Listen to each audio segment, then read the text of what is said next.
What's up, y'all? I have discovered a problem, an issue, a conundrum, a Willy Wonka, something, whatever you want to call it, a problem with the Salsbury Industries XL7 1180S Ilco key blank. Now, hopefully this video will reach somebody with Ilco. I don't know if it will or not, but I've discovered a problem with duplicating the Salsbury XL7 key.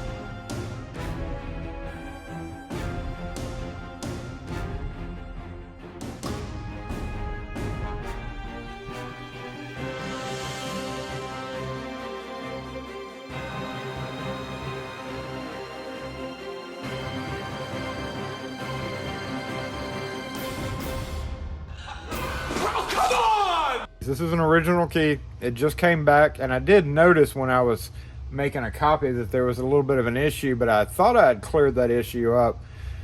We have people bring in these cylinders all the time to make keys for, and most recently I did notice then as well that there was an issue with these 1180S or XL7 keys, and we are going to talk about that in the video. You might notice I've got two of them here. One of them is an old DL Dominion lock key.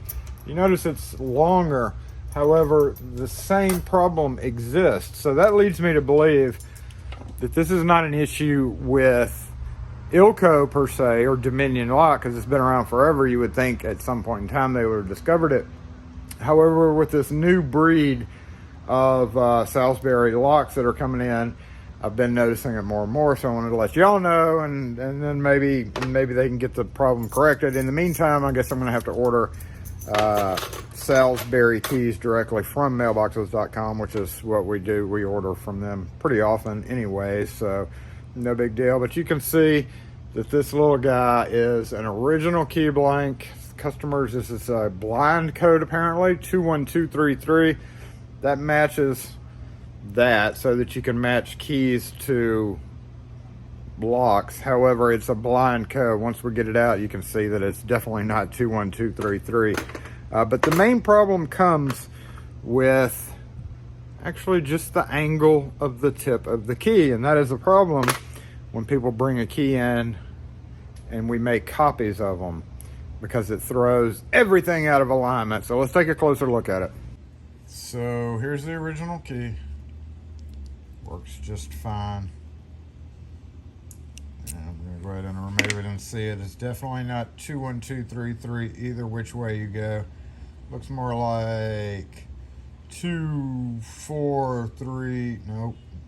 I don't know how many depths are in there. According to my cards, there's only 4 depths, but this to me looks like more, because if that's a 4, if this is a 2 and that's a 4 and that's a 3, there's a big gap between 2 and 3. So I'm almost going to have to say that this is 1 through 6. And they're tip stopped. So that is where we run into the problem. You can see how far it goes in there. Now, one issue that I had one time, I had some of these locks come in and I didn't have the original key, so I had to take them apart, move the pins around. One issue that I did discover is when you go and you put this key in, it starts hanging up and getting real tight right there in the front. On this particular lock, it's not bad, but I had, because of the ones that I'd run into on a separate job, got real tight right there. I started taking off just a little bit of this area right here on the key, and that I thought solved the problem. Now let's look at where it tip stops there, right? Tip stops about the same. You can see there's still a little bit of a gap there. We'll put this key back in and compare that gap to that one. So a little bit closer to the head, but not by much. The issue comes in index these keys in a duplicator. All right, so shoulder stop, almost any key duplication place is just going to automatically think shoulder stop. Of course, that's what you do. Yep, look at that.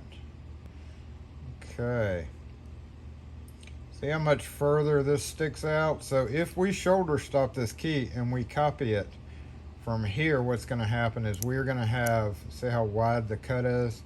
We're going to have a very, very narrow cut at the tip. And if this happened to be a 0 cut at the tip, what would happen is it would probably not even get it at all. If we copy this key, it only is going to nick off just a little bit of that. So then your next solution would be to come in and tip stop it, right? So then we come and we tip stop it. All right, and as expected,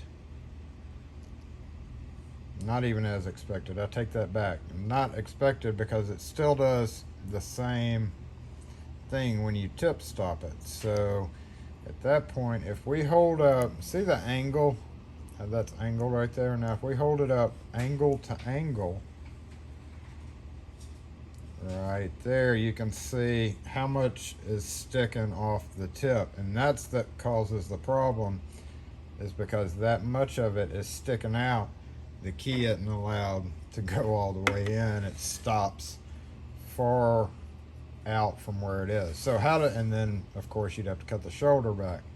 So normally in this case, again, instead of direct tip stopping it, we're going to move it over to the machine here. I would do a shoulder or an angle tip stop. So that is tip stopping it on the angle of the key. I'm going to index that there, right? Okay, put this in here, right?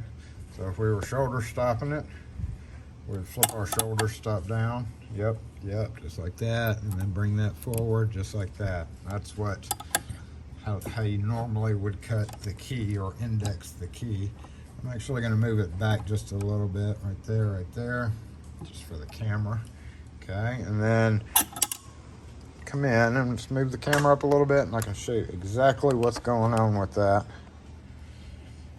I believe I'll have to take it off the tripod here to show you.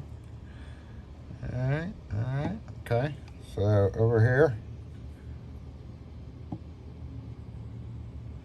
all right, we start cutting.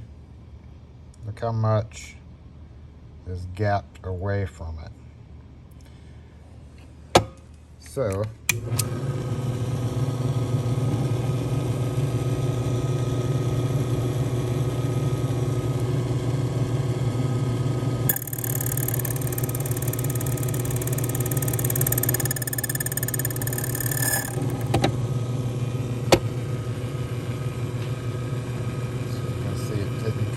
much at all, just barely enough, not enough to really actuate the pen.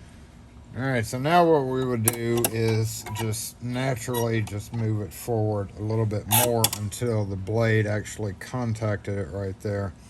So we've already tried the tip stop. We're just going to go ahead and move it manually forward a little bit at a time until it hits right at the top edge.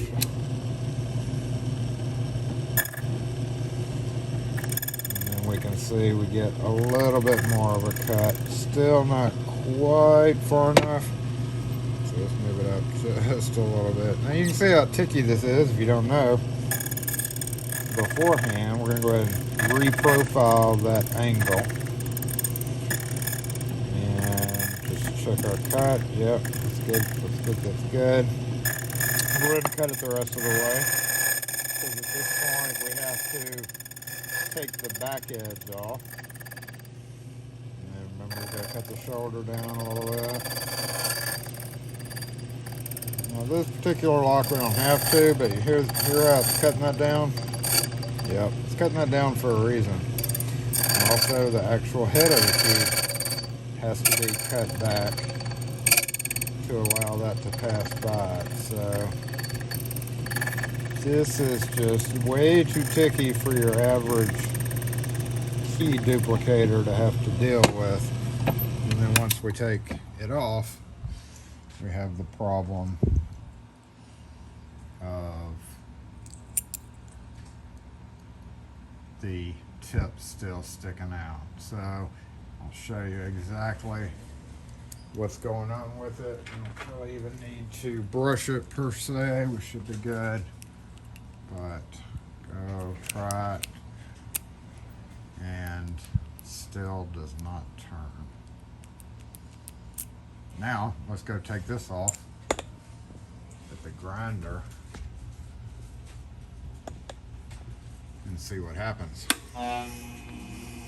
So we're going to take this little part off where I reground the angle, and then we're going to take off the back until it pretty much matches up with the original key. So quite a bit off the bottom.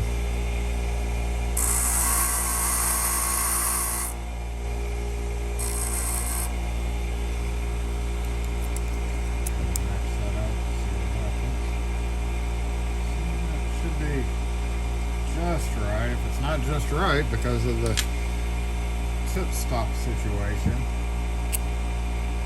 won't work.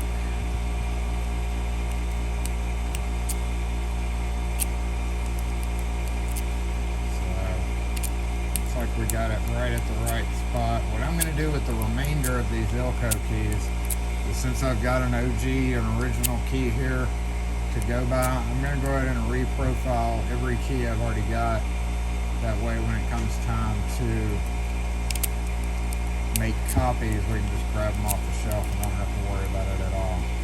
So that's what I'm about to do.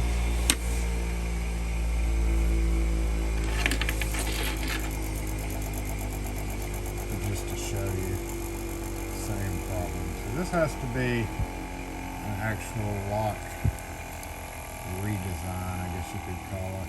Oop, there, right there. That looks closer, but if you tip stop it right there, okay, your shoulder's off. So, and the angle is still a little bit different than the new key. So if we shoulder stop this like we would always do, bump, bump, bump, right there, you can see still the same problem. So Ilco, fix your keys. Do you need me to send you a Salsbury original key to fix your keys with? If you do, let me know in the comments section or send an email. Anyway, that's how you modify a key. It's kind of hard to do without physically having the key to go by with you on site. But if you have somebody come in to get a Salsbury XL1, XL7, I keep wanting to say XL1, XL7 key, beware, that's the problem. If you cut them and they don't work, you have to get that tip angle the same. So in the meantime, I'm just going to order original keys. So Ilco, fix the keys. Thank you.